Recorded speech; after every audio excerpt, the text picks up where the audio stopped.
안녕하세요. 은일의 아빠입니다. 오늘은 인사혁신처의 규정 적용에 관한 오류에 대해 설명하도록 하겠습니다. 내용을 만들다 보니 한 영상에 모두 담지 못해 나누어 만들었습니다. 영상을 보시고 여러분이 판단해 보시기 바랍니다. 그럼 시작하겠습니다. 인사혁신처의 규정 해석의 오류에 대해 설명해 보겠습니다. 그럼 인사혁신처나 해당 기관 인사 담당자들은 규정을 어떻게 적용할까요?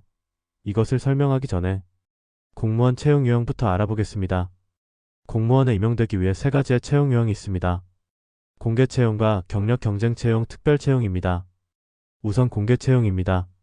법적 근거로는 보는 바와 같이 국가공무원법, 공무원 임용령, 시험령 등이 있으며 채용 대상은 불특정 다수인을 대상으로 합니다. 그 다음 경력 경쟁 채용 시험입니다. 법적 근거로는 앞으로 제일 많이 보게 될 국가공무원법 제28조 제2항이며 공무원 임용령, 공무원 시험령은 다음과 같습니다.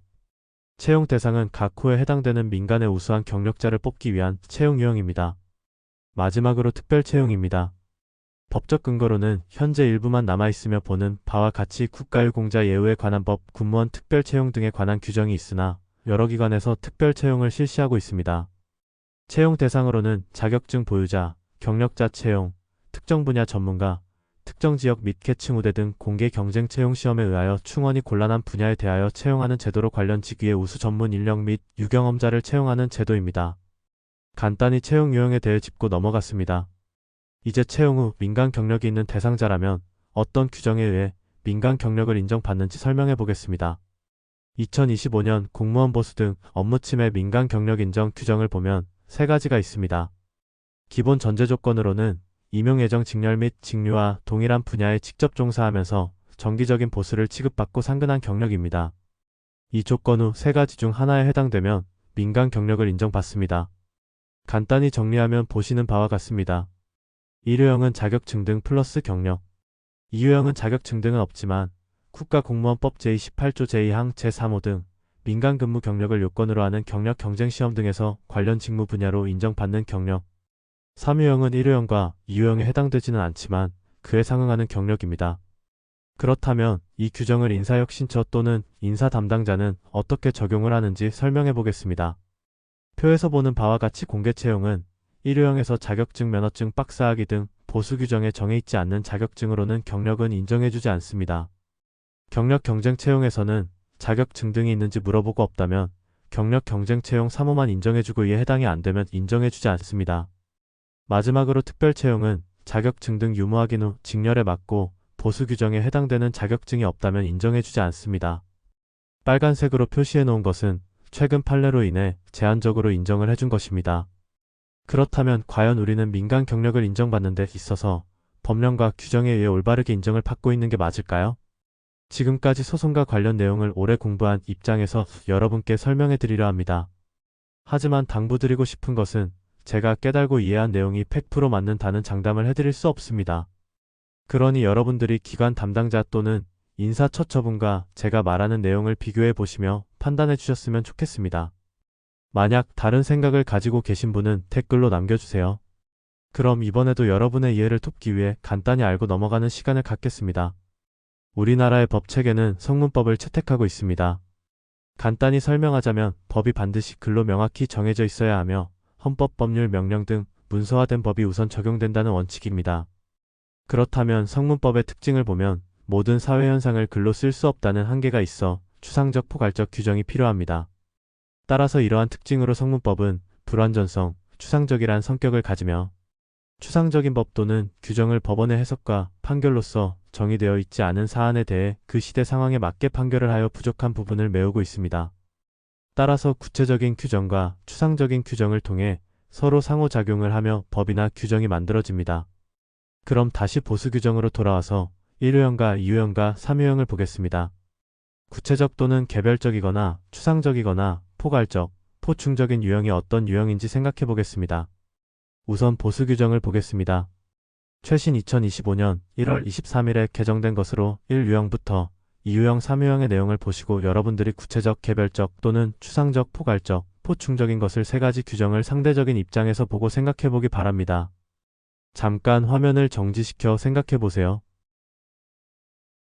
제 생각으로는 일유형은 자격증, 면허증 박사학위 등 명확히 정하고 있어 구체적 개별적인 규정이라 생각됩니다. 이유형은 국가공무원법 제28조 제2항을 보면 경력 경쟁 채용 시험 1호부터 13호까지 경력 경쟁 채용 시험 요건이 명확히 나와 있고 경력 경쟁 채용 시험에 한하여 규정하여 개별적, 구체적 규정이라 생각됩니다. 3유형은 1유형과 2유형에 상응하는 경력인데 상응하는 경력이 추상적이고 포괄적인 의미로 1유형과 2유형의 포충적인 규정으로 생각됩니다. 다시 정리해보면 화면과 같습니다. 여러분 이해되시나요? 여기서 잠깐 상응하다 뜻을 짚고 넘어가겠습니다. 상응하다의 사전전인 뜻은 서로 응하거나 어울리다이며 서로 기맥이 통하다이며 유의어로는 어울리다 맞다 입니다. 따라서 같거나 유사한 것을 상응하다라는 표현으로 쓸 수 있다라고 이해됩니다. 그렇다면 규정의 의미를 적용해 보도록 하겠습니다. 보시는 바와 같이 1유형, 2유형의 규정에 해당되지 않더라도 경력이 같거나 유사하면 3유형으로 인정받을 수 있다는 것으로 이해할 수 있습니다. 22년 7월 22일까지는 그에 상응하는 경력으로만 표현하였다가 23년 1월 18일 규정부터 1유형과 2유형에 상응하는 경력으로 표현하여 개정했습니다. 개정하면서 그에 상응하는 경력을 인정하는 범위를 제한하는 내용을 규정에 넣었습니다. 다시 돌아와 1유형부터 3유형을 본다면 좁은 인정 규정에서 폭넓게 인정해주는 것으로도 이해할 수 있습니다. 그럼 여러분의 이해를 돕기 위해 예를 만들어 보았는데 같이 생각해보며 여러분이 담당자라면 어떤 유형의 규정을 적용할지 한번 생각해보는 시간을 갖겠습니다. 예를 보면 채용 유형별 예시를 들겠습니다. 같은 조건의 채용 유형만 다른데 같이 생각해보면 좋겠습니다. 예를 보시고 1유형과 2유형과 3유형 중에 어느 유형에 속해서 인정할지 불인정할지 생각해보세요. 1유형 자격증 등 경력과 2유형은 민간 경력을 요건으로 하는 경력 경쟁 채용 시험이고 3유형은 그에 상응하는 경력입니다. 과연 여러분은 어떻게 규정을 적용하실 건가요? 제 생각은 화면에 보는 바와 같습니다. 지원자 A는 1유형으로 인정을 받고 지원자 B는 그에 상응하는 경력으로 인정받습니다. 그럼 다음 예를 보겠습니다. 조건은 같으나 채용 유형이 이젠 경력 경쟁 채용입니다. 이번에도 같이 생각해 보겠습니다. 1유형 자격증 등 경력과 2유형은 민간 경력을 요건으로 하는 경력 경쟁 채용 시험이고 3유형은 그에 상응하는 경력입니다. 이번 케이스는 어떻게 규정을 적용할 수 있을까요? 이번 A 지원자는 모든 유형을 적용할 수 있습니다. B 지원자는 2유형, 3유형에 해당이 됩니다. 그럼 같은 조건의 채용 유형이 특별 채용이면 또 어떻게 적용할지 생각해 보겠습니다. 이번은 특별 채용입니다. 이 경우에 어떻게 규정을 적용할 수 있을까요? 조건은 지금까지 같습니다. 시간이 필요하신 분은 잠깐 멈춰서 생각해 보셔도 괜찮습니다. 특별 채용 지원자 A는 1유형과 3유형이 해당이 되며 예외적으로 경력직 채용으로 국가공무원법 제28조 제2항과 공무원 임용령 제16조에 따른 경력 경쟁 채용, 각호 요건으로 임용된 경우는 법상 경력 경쟁 채용 시험이기에 2유형으로 인정할 수 있습니다. 공무원 임용령 16조를 보면 경력 경쟁 채용 등의 요건이라고 명시했습니다. 따라서 이런 법적 근거로 인해 특별 채용자도 2유형에 해당될 수 있습니다. 그렇다면 비지원자는 2유형은 앞선 설명과 같으며 그 외에는 3유형으로 인정할 수 있다. 만약 여러분이 특별 채용으로 임용이 됐다고 하면 채용 법령과 인사기록카드 등 확인해보면 특별 채용이라도 경채 몇 호라고 되어 있으면 경력 경쟁 채용자입니다. 따라서 그에 상응하는 경력은 1 또는 2유형인 구체적 개별적 규정을 포괄적, 추상적, 보충적으로 보완해주는 규정이라 할 수 있습니다. 지금까지 민간 경력 인정 규정인 1유형에서 3유형까지의 설명이 무리하게 해석하거나 확대해서 말하고 있나요? 여러분이 생각해보시고 판단해보시기 바랍니다. 그러나 현실은 판례로 인해 그에 상응하는 경력에 대한 실질적인 심사로 기준을 잡아 경력이 채용 과정에 영향을 미쳐 실질적인 심사가 있었는지를 가지고 인정 여부를 가리고 있습니다. 제 입장에서는 안타까운 현실입니다. 다시 돌아와서 1유형부터 3유형까지 다시 정리한다면 아래 표와 같습니다. 위의 내용으로 채용별 적용 규정을 정리하면 화면과 같습니다. 화면과 현실이 너무 다르지요? 그럼 다음 시간에는 2유형 경력 경쟁 채용 대해 이야기하는 시간을 갖겠습니다.